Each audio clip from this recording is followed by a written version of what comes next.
Hello, magandang buhay po mga kapritis at nandito ka po tayo ngayon. Nag-unpack ako ng parcel, nakakarating lang. Kasi yan ay order, ang iba dyan ay order po at ang iba naman ay on-hand products ko lamang po. Ayan. Mayroon po tayo dito ang BioPads napkin. Ito ang paborito ko rin gamitin pang personal use. Ayan. At yung iba po dito ay order po sa akin ng aming paratig. Ayan. BioPads napkin po ito ay magkaiba ng sizes. Ito po ay 280 ang kanyang millimeters, ang kanyang length, at ito naman ay 350 millimeters. Ayan.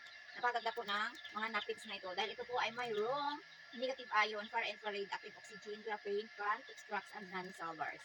Yan. Samahan pa po natin yan ang panghaplas, muscle relief ng Philippines Organic. This is massage oil from the ingredients of betel leaf. Yan. Napakagandang gamitin lalo na sa panahon ngayon na laging umuulan, init, uso na naman ang ubo at mga trangkaso. Kaya ayan, wag ka na magpaligoy-ligoy pa, mag-muscle relief na.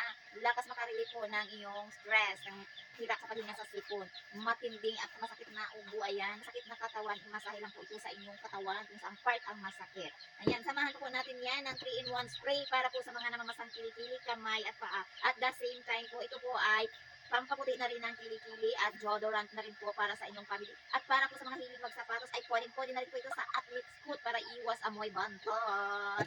Yan. At ito pa po ang pinaka-trending na Hisop Mineral Drops para po sa may mga problema sa mata. Ayan. At lalo na po kapag babad na babad po tayo sa gadget, panlinis na rin po natin ito ng ating mata. Samahan po natin ng Herbal Organic Shampoo, Sweet Kisses number 1 at Sweet Kisses number 2. Ano po ang pinagkaiba ng shampoo na ito? Ang shampoo ito ay ang Kisses number 1 is head to toe po. Head to toe, pwede siyang body wash. Samantala po, ang SK2 is pang shampoo lang po siya. Pwede po siya sa baby at pwede rin po siya sa adult. Ito po ay organic ingredients formula. So, yan lamang po at maraming salamat. Bye-bye and God bless everyone.